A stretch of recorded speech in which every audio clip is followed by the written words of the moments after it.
AI browsers pose a pretty big security risk that we will be talking about and what you should do. Microsoft has reached end of support for Windows 10, and we will talk about that as well. Amazon's Ring is partnering with Flock, and many political stories, especially with ICE this week. There's a lot of ICE stories recently, so we have a lot to cover. Welcome to the Surveillance Report podcast, where we talk about the privacy and security news each week. I'm Henry from Techlore. I'm Nathan from The New Oil. Let's just dive right into the highlight story this week. So we're going to go ahead and talk about how OpenAI and Perplexity are promising to increase user productivity, but they come with these massive risks. So if you're like me and you haven't really been following this too much, the concept of an AI browser is that instead of an AI chatbot, you have a browser that does all the browsing for you. And now we have OpenAI's ChatGPT Atlas, as well as Perplexity's Comet. And I believe also Arc developed their own thing called Dia, however you say that. But as you might expect from an AI-powered browser, there are some inherent privacy and security trade-offs that you all need to be considering. So as the article states, the browser agent has something called a prompt injection attack, which is a vulnerability that can be exposed when bad actors hide malicious instructions on the web page. If an agent analyzes that web page, it can be tricked into executing commands from an attacker. And so without sufficient safeguards, these attacks can lead browser agents to unintentionally expose user data, like their emails or logins, or take malicious actions on behalf of a user, such as making unintended purchases or social media posts. So to kind of summarize what this could look like, that's a hypothetical attack. Right now, websites like phishing websites can do things to pretty much trick you as a human into making human errors on these websites and giving up information you're not supposed to give up. But that same thing is very possible with an AI agent. And the concern there is that you don't really see this happening. They're automating things and taking you out of the picture. And so there's a lot of trust that you're handing over to an AI agent to not fall to some kind of weird attack that tricks these agents. And Brave, actually, and it's cool. So I was talking to some of the Brave engineers in person this last week, and they were talking about this research, and they were very cool to talk to about this. But pretty much they did research that determined that indirect prompt injection attacks are a systemic challenge facing the entire category of AI-powered browsers. And they previously identified this as a problem facing Perplexity's Comet, but they now say it's a broader industry-wide issue. And you can actually find this research on Brave's website, and it's very well done. They talk about how it happens, and it's very thorough. So I recommend checking out the Brave research if you want to check that out. Now, they have went ahead and made some overall comments. Like ChatGPT said, this remains a frontier, unsolved problem, and our adversaries will spend significant time and resources to find ways to make ChatGPT agents fall for these attacks. I don't know what that means. I don't think they know what that means. Are they saying this is something they're going to take seriously? Or it just sounds like an AI generated response. And then Perplexity's security team did actually have a real response, which is it demands rethinking security from the ground up. I guess that's a better, more coherent response to what's going on. We'll see if they actually take this too seriously. My guess is these companies aren't going to be treating this that seriously based on what I can tell until it actually starts hurting people. But that's really the main gist of the story. So if you're interested in these browsers, be aware of the limitations. I haven't used any of these browsers myself, so I don't even understand what the appeal is quite yet. But if you are using one of these, just be aware this is very much a thing. Be aware you're using novel technology. I would probably hold off on doing anything very sensitive on these browsers until we kind of start figuring out the issues with these browsers first. Remember, web browsers, the way we know them today, have been around for decades. And so they are very developed and extremely evolved. And so I would consider this to be a very novel new technology that we don't quite understand the pros and cons yet. So if you do engage with it, which I can't say I fully recommend yet, but if you do engage with it, just be aware of the inherent limitations right now. Just to chime in, it does say that Perplexity and OpenAI both introduced some safeguards, but I don't know. They kind of went over my head a little bit. Not really went over my head. I guess I'm a little confused on a lot of things. I don't know. It's weird stuff. But yeah, there's certain things about quote unquote agentic AI that I think are really cool in theory. Like, I was a little disappointed when Proton rolled out Lumo, and it doesn't have any access to the rest of your Proton stuff other than Proton Drive, which I understand that would be a security risk. But it's like, honestly, that would be one of my main immediate uses is like, hey, summarize my calendar for the day, or, you know, like read this email, reply to this email, come up with these responses to this email. I'm not saying I do that right now, but I'm saying like, if you're going to roll out an AI product, like those are the kind of uses that I could see for it. So on paper, I see the value of a browser where you can be like, hey, go book me a flight to, you know, Berlin, go compare flights to Berlin, go reply to this email, go buy this thing. And I see the value in that. But it's just, first of all, I think most of us know that, like, I'm a little sketchy trusting AI to do anything. I was talking to somebody the other day actually about how we have in the past tried to use Leo to summarize articles to try and help us speed up show notes. And that experiment did not last very long, mostly because every time I would fact check it, I'd say about 30% of the time it was egregiously wrong. Even the other 70% of the time, it just wasn't really that good at it. It's like, I can do a better job than this. But like, I remember there was one time that I think it was a data breach, and I had a very specific prompt about, like, tell me how many people were impacted, when it happened, what data was stolen. And I remember the summary said, like, this breach took place in November of 2017. And I'm like, that seems like a long time ago. So I did Control F November, nothing. Like, the article didn't mention November anywhere, and it just full on hallucinated a date of when this thing happened. And I'm like, it seems risky to me to, like, trust AI to just go out and do things. I agree.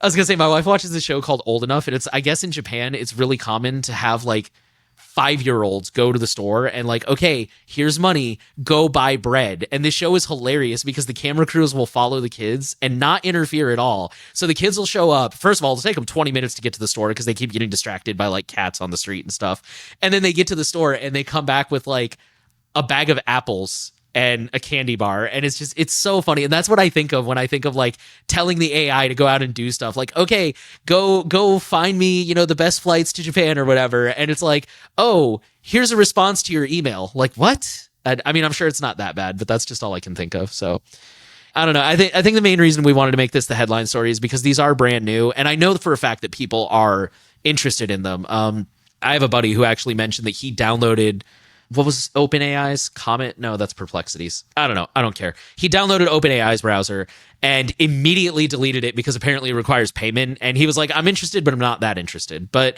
clearly people are interested in you know, these things are getting downloads, and it's just, I'm with Henry. Like, I'm not going to tell you what to do with your life. I can't imagine it brings that much value and productivity to your day, especially this early on in the technology. But if you're really that much of an early adopter and you want to play around with it, just go into it aware of the risks and the fact that this is still very early on technology. Yeah, it's funny because I was going to push back a little bit with you, but it proves the point of why this is not my favorite thing, because I've actually had a lot of luck with summarizing articles and stuff, but you have to copy and paste the whole article into the chat and be like, can you summarize this? And then you give it all the text. And then it doesn't ever hallucinate, really, because you're giving it all the information. But when you ask it to actually go to a website and do it itself, it sucks. And it does hallucinate, and it invents things, and it leaves out critical details. That's been my experience as well. And this is only the latter. This is like the whole, like, oh yeah, we're going to go to the website and figure it out for you. And it's like, oh, that's always my worst experience with AI, is when it has to go out and do something for me. So, because it can't critically think, right? It's pattern recognition is how these models work. Which is also what the article pointed out, is that's the reason prompt injection works, is because the AI doesn't really recognize where the instructions are coming from. So it can't tell the difference between you, the user, saying, hey, go do this thing, and like the prompt inserted into the website saying, hey, go do this other thing. It's all the same input, and it doesn't realize that. So yeah. But I was going to say, like you like you said, you kind of proved my point, though, because I'm talking about Leo, the little sidebar in Brave, where I pop it open and I go, hey, summarize this page. And it's like, that's supposed to be a selling point. Like, when you pop it open, that's even one of the default prompts, is like, summarize this page. And it still can't get it right. But for some reason, we made a whole browser now that does this, which I don't think it was this article, but I got to be a little snarky real quick. There was an article I read earlier this week talking about these AI browsers. And when they launched it, they said they were answering the question, what if you could talk to your browser? And I'm like, who has ever asked that question ever? Once in the history of ever? I think about it every night. I want the Brave logo, the lion. I want it to start talking to me so we can have a whole conversation. Isn't weed legal in California? Don't let your dreams be dreams, man. You can make this happen. That'll take us into the data breaches section. And the first one comes from Prosper, which is a peer-to-peer lending marketplace. And they had a data breach that impacted 17.6 million accounts. They say that they've helped over 2 million customers secure more than $30 billion in loans since their founding in 2005. Attackers stole data belonging to customers and loan applicants. The company hasn't shared what information was exposed beyond social security numbers because it's still investigating what data was affected. Some of these breaches this week actually don't have a lot of data attached to them, but that one was the biggest in terms of numbers, so I figured we'd put that one first. Okay, the next one is from Simon Med, who says that 1.2 million patients were impacted in a January data breach. So this is a radiology company. They apparently operate 170 medical centers across 11 US states, and they didn't really publicly state anything. There's apparently 212 gigabytes of data. They leaked some data as proof of the attack, which included ID scans, spreadsheets with patient details, payment details, and account balances, medical reports, and raw scans. And they're demanding a ransom payment. But they haven't actually come forward and announced quite everything that was included outside of the fact it's highly sensitive information. So I'm sure we're going to get more updates to this. And then our next data breach comes from Shiny Hunters, who leaked the data from Qantas, Vietnam Airlines, and other major firms. So the companies named in the leak include Fujifilm, Gap, Vietnam Airlines, like we said, NG Resources, Albertsons Companies, and more. In all 6 leaks, the record contains personal details of customers and businesses, including email addresses, full names, addresses, passports, and phone numbers. Passport numbers and phone numbers. If you're on the video too, you can see this very nice visual of everything affected. Oh, yes. I forgot about that. Yeah, they in the article, they break it down by which company had what breached. And so, yeah, all I wrote in the notes here is most contain way more information. So, yeah, this one's pretty intense. Yeah, there's like 23 data points for Qantas, and in Vietnam Airlines had 18. We're going to rapid fire through the next set of data breaches. So we have 5 just headlines I'm going to share with you. So clothing giant Mango has disclosed a data breach which exposes customer information. All these can be found in the show notes. Auction giant Sotheby says data breach exposed financial information. This is an auction house and they're notifying people about this. And again, go to the show notes if you want to learn more. American Airlines subsidiary Envoy confirms Oracle data breach attack. Envoy Air, a regional airline, which is operated by American Airlines, did confirm that. Toys R Us Canada has warned customers info leaked in a data breach. And then the last quick data breach to share is hundreds of people with top secret clearance exposed by House Democrats' website. All right, and then our last 2 are just really quick updates to previous stories we've covered. The first one says Capita to pay £14 million for data breach impacting 6.6 million people. Capita, if I remember correctly, they're a major UK-based outsourcing and professional services company that provides consulting, digital, and software services to all kinds of people, local councils, the National Health Service, Ministry of Defense. The last one comes from Jaguar Land Rover, who is looking at $2.5 billion price tag from crippling cyber attacks. So we've been covering that story the last few months. Jaguar Land Rover had a cyber attack that took down their entire production line, turned into a whole thing because some of their suppliers were actually on the verge of going out of business because Jaguar was such a big customer and they weren't buying parts and supplies anymore.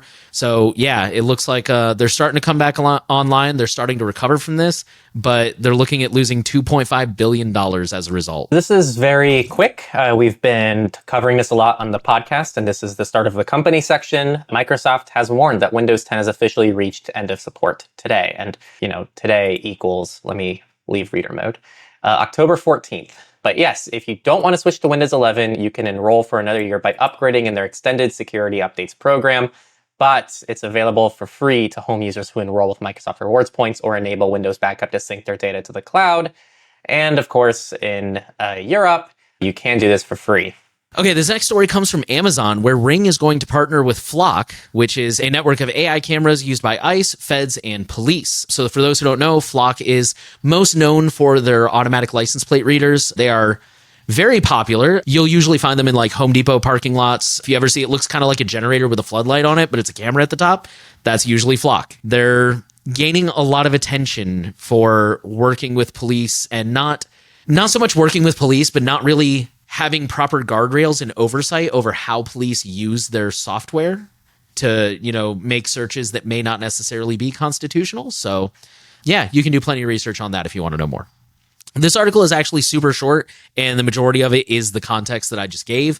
The quote that kind of is relevant here, it says, agencies that use Flock can now request that Ring doorbell users share footage to help with evidence collection and investigative work. I mean, that's really kind of it. Okay, so this next one is, I guess it could be in the company or politics section, but it's mostly companies oriented. So TikTok won't say if it's giving ICE your data. So there is changes to TikTok's policy to make it easier for the company to share personal information with governments, and they have not responded to any questions about the changes. As we all know, and this has been something we've been talking about in the podcast for a long time, TikTok has been kind of at the whims of whatever the US government wants to do with it. They added language to its policies of part of this, takeover, acquisition, whatever they're calling this, that cover data sharing not just with law enforcement, but also with regulatory authorities where relevant, and weaken promises to inform users about government requests for their private data. TikTok has declined to answer questions from Forbes about whether it has shared or is sharing private user information with the DHS or any investigative firms or ICE. So the Stored Communications Act limits the kind of information that tech companies can disclose about their users' communications without a court order, but DHS and ICE have nonetheless begun demanding data like usernames, phone numbers, IP addresses, and other identifying information from different platforms. So this is a pattern. The demands have come in the form of administrative subpoenas, which are signed by ICE or DHS agents, but not a judge. So historically, tech giants have tried to make sure their users have an opportunity to challenge demands for their private information in court. But in recent months, people challenging ICE subpoenas have had some success. One of the recent changes to TikTok policies, though, could make it harder for people to challenge these subpoenas seeking their data. This change eliminates promise by the company to give notice to users before it turns over their data to the government. Without notice, a person whose data is being requested doesn't have a chance to contest the subpoena. The new policy says that the company will tell people if it discloses their data rather than before it discloses their data, if this makes sense. So it's kind of a different order of operations, which gives you less oversight and you less control, and it removes a few more of your rights along the way. Just one thing to clarify, you said it's going to tell people after it discloses their data, which is true, but the other caveat is it says it's only going to do that where required by law.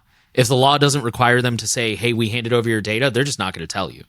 Right? At least that's the way it sounds from a read of this article. Okay, so this next one, I just wanted to signal boost real quick because I thought it was kind of cool. And my pseudo, I guess I feel bad for not knowing this, but I think October was, every month has like multiple awarenesses, but I think it was about Domestic Violence Awareness Month. And my pseudo is offering a discount for survivors of domestic violence. So all you have to do is go to anatomy.com, sign up to be a pseudo safe advocate. And then once you're signed up, you'll receive details on how to access your account. But they said, in addition to survivors of domestic violence, the pseudo safe initiative also empowers safety through privacy for healthcare professionals, teachers, foster care workers, volunteers, survivors of violence, bullying, or stalking. So if you're interested, for those who don't know, my pseudo is voice over IP app, basically like digital phone numbers. You can get up to 9 of them at once. It also comes with mass payment cards, a browser, emails. If you think you fit any of those categories, definitely go check that out. Yeah, and just the list here says you'll receive a toolkit of privacy resources, a guide to communication, special promotions, and you get a badge, apparently. So, all right, since that one was a little short, I will take our next story, which also brings us into the research section. And this one made the rounds. It says satellites are leaking the world's secrets, calls, texts, military, and corporate data. So for 3 years, researchers at a couple of universities developed and used an off-the-shelf $800 satellite receiver system on the roof of a university building in La Jolla, which is in San Diego, to pick up the communications of geosynchronous satellites in the small band of space visible from their Southern California vantage point. By simply pointing their dish at different satellites and spending months interpreting the obscure but unprotected signals they receive from them, the researchers assembled an alarming collection of private data. They obtained samples of contents of Americans' calls and text messages on T-Mobile, data from airline passengers' in-flight Wi-Fi browsing, communications to and from critical infrastructure such as electric utilities and offshore oil and gas platforms, and even U.S. and Mexican military and law enforcement communications that revealed the locations of personnel, equipment, and facilities. The researchers say that they've spent nearly the past year warning companies and agencies whose sensitive data they found. Most of them, including T-Mobile, moved to quickly encrypt those communications and protect the data. Others, including some owners of vulnerable U.S. critical infrastructure, have yet to add encryption to their satellite-based systems. Researchers have pointed to the surveillance dangers of unencrypted satellite connections before, but the scale and scope of the new disclosure appears unrivaled. The researchers' work looked only at a small fraction of geostationary satellites whose signals they could pick up from San Diego, roughly 15% of those in operation, 15 for listeners. This suggests vast amounts of data are likely still being exposed over satellite communications. The T-Mobile data was particularly significant. In just 9 hours of recording, the researchers collected the phone numbers of more than 2,700 users, as well as the phone calls and text messages. They could, however, only read or hear one side of the conversation. Whether cellular carriers around the US and world outside of the visibility of the researcher's satellite dish have encrypted their satellite-based network remains an open question. The researchers say they didn't see any unencrypted Verizon or AT&T US traffic from their dish. This is one of those articles that's actually just full of good information. It was really hard for me to pick just a handful of sections to copy to kind of get the point across. But so this one's really worth a read if you have a minute. It's pretty intense. Next research is another interesting one. It's called PIX napping. And pretty much it allows hackers to steal 2FA codes and private messages from Android phones, and it requires no permissions. So the way this works is you first have to install a malicious app on an Android phone or tablet. The app, which requires no permissions, can then effectively read data that any other installed app displays on the screen. PIC snapping has been demonstrated on Google Pixel phones and the Samsung Galaxy S25, and likely could be modified to work on other models with additional work. Google released mitigations last month, but the researchers said a modified version of the attack work even when the update is installed. Pretty much the way this works is it takes a screenshot when the app is open of a code. It's just running graphical operations on individual pixels of interest to the attacker. Then it exploits a side channel that allows the malicious app to map the pixels at those coordinates to letters, numbers, and shapes. Here's how they put it. Conceptually, it is as if the malicious app was taking a screenshot of screen contents it should not have access to. Our end-to-end attacks simply measure the rendering time per frame of the graphical operations to determine whether the pixel was white or non-white. This next one is pretty quick, just some interesting updated research. Ransomware profits drop as victims stop paying hackers. So if this sounds familiar, it's because it kind of is, but this is a continuing trend. It says the number of victims paying ransomware threat actors has reached a new low, with just 23% of the breach companies giving into the attackers' demands. With some exceptions, the decline in payment resolution rates continues the trend that Coveware has observed for the past 6 years. One explanation for this is that organizations implemented stronger and more targeted protections against ransomware, and authorities increasing pressure for victims not to pay the hackers. The average and median ransomware payments fell in Q3 compared to the previous quarter, reaching $377,000 and $140,000 respectively. The article is just really full of lots of different numbers, statistics. Those were kind of the interesting things that kind of give us a snapshot of the overall trend. The next story, hackers have earned over $1 million for 73 0 days at Pwn to Own in Ireland. Pretty much, they come together and they target products in 8 categories like printers, network, storage systems, messaging apps, smart home devices, surveillance equipment, etc. A lot of different things. They also expanded the attack surface to include USB port exploitation on mobile handsets, or requiring researchers to hack locked devices via physical connection. Interestingly enough, I didn't know this, it's co-sponsored by Meta, QNAP, and Synology. Summoning Team won this year with 22 points. And they earned almost $200,000 throughout the 3-day event because they hacked the Samsung Galaxy S25, the Synology DiskStation DS925 NAS, the Home Assistant Green, the Synology Active Protect Appliance, DP320, and the Synology CC400W camera, as well as a QNAP. Team ANH TUD secured the second position with $76,000. For those curious, the Samsung Galaxy S25 hack was an improper input validation bug. And then there was a WhatsApp zero-click remote code execution 0-day. If you want to learn more, I'm sure there is more to learn. This is more of just a general signal boost for this event, which seemed like a very cool event. With that, we'll move into politics, and we will start with a story that actually a viewer also sent in the same story from a different source, so thank you. I just went with this one because it was already in my newsfeed, but thank you for writing in. It says the U.S. expands facial recognition at borders to track non-citizens. So quoting the article, a new regulation will allow U.S. border authorities to require non-citizens to be photographed at airports, seaports, land crossings, and any other point of departure, expanding on an earlier pilot program.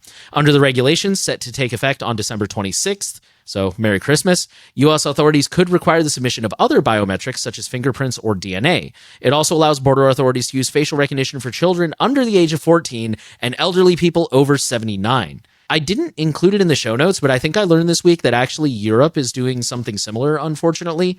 Yeah, it's getting bad. Sorry, there's a latency. I didn't mean to interrupt. But yeah, I mean, when I was going through Switzerland at Zurich's airport, like they had the fingerprint readers to get through border control. But yeah, it's a thing now, especially in Switzerland. We have some more fun stuff coming out of the US here, which is the DHS wants a fleet of AI-powered surveillance trucks.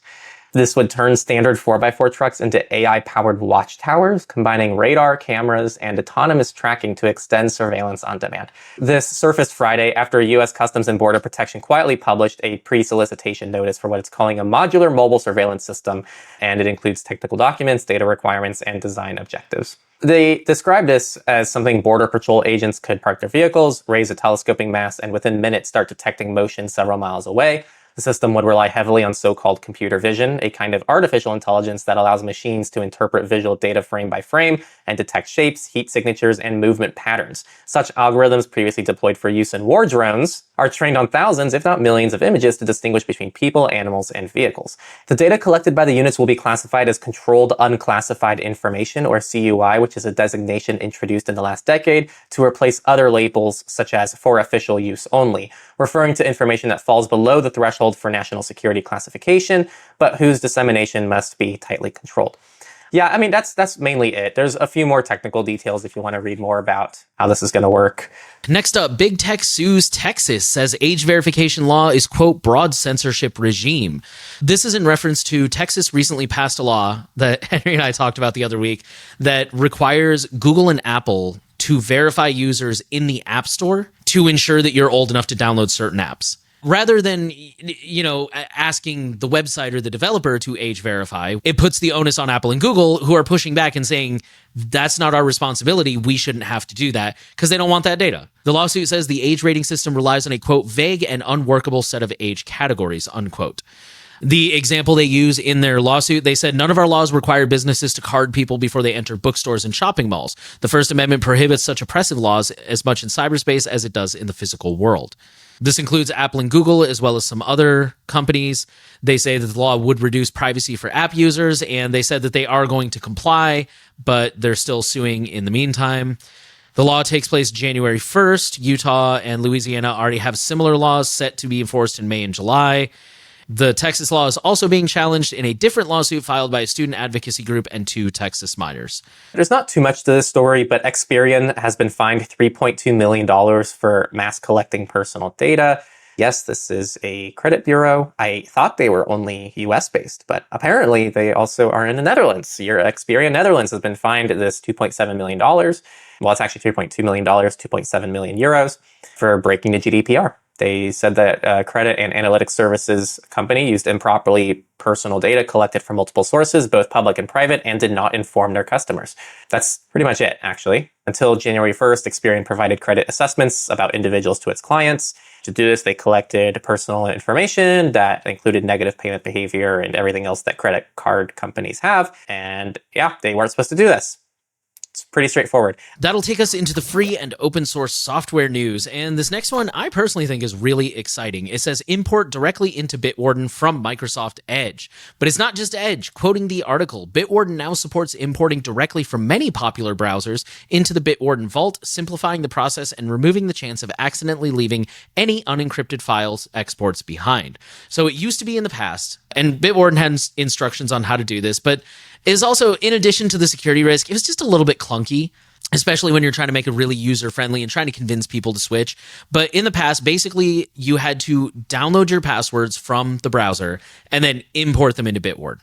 And Bitwarden has basically removed that step. So now it can be, I don't know about one click, but now you don't have to download them. You can just bring them straight in, which, like they said, the odds of accidentally leaving your password export is now gone. The only thing that does kind of suck is they say to perform a direct export, you must first download and install the Bitwarden desktop app. But they say once it's installed, you log into your Bitwarden account, go to File, Import Data, select the destination for the imported credentials, then choose your browser from the file format, select Import directly from browser, choose the browser profile if applicable, and then select Import Data. You may be prompted for your system password to authorize. Note, the Mac App Store version does not support direct import. Speaking of extensions, Mozilla says new Firefox extensions must disclose data collection practices, and this is starting next month. And pretty much if you're a developer, you're going to have these kind of disclosures. It's part of the manifest.json file, and you have to put in the information. It's going to have to include personally identifiable information that can be obtained, but is not limited to names, email addresses, search terms, and browsing activity. Extensions that don't collect any personal data must also explicitly state this to ensure complete transparency. I'm going to go ahead and take the next two stories because they're both phone related and they're both honestly kind of quick. So the first headline says Graphene OS is finally ready to break free from pixels and it may never look back. Honestly, I don't feel like there's much to this story because basically what happened is Graphene on Reddit made a comment about how they have been working with a quote major Android OEM to create their own phones that do not rely on the Pixel. That's really it. Like, this wasn't an official, and I don't want to downplay it. Like, it is really cool, but this was not an official blog post. They didn't name who it was. I do think they said they've been working with them since like June or something like that. So, I mean, clearly this has been happening for a minute, which is good. It's not like, oh, we just started talking last week and we'll see what happens. You know, maybe, because I do believe a few years ago they said, and again, not trying to throw shade, but a few years ago they said like, we're going to start working with someone, but then like the partnership fell apart. And those things just happen. So it's good to see that it's like, oh, this has been happening for a while. It's probably not a repeat of that.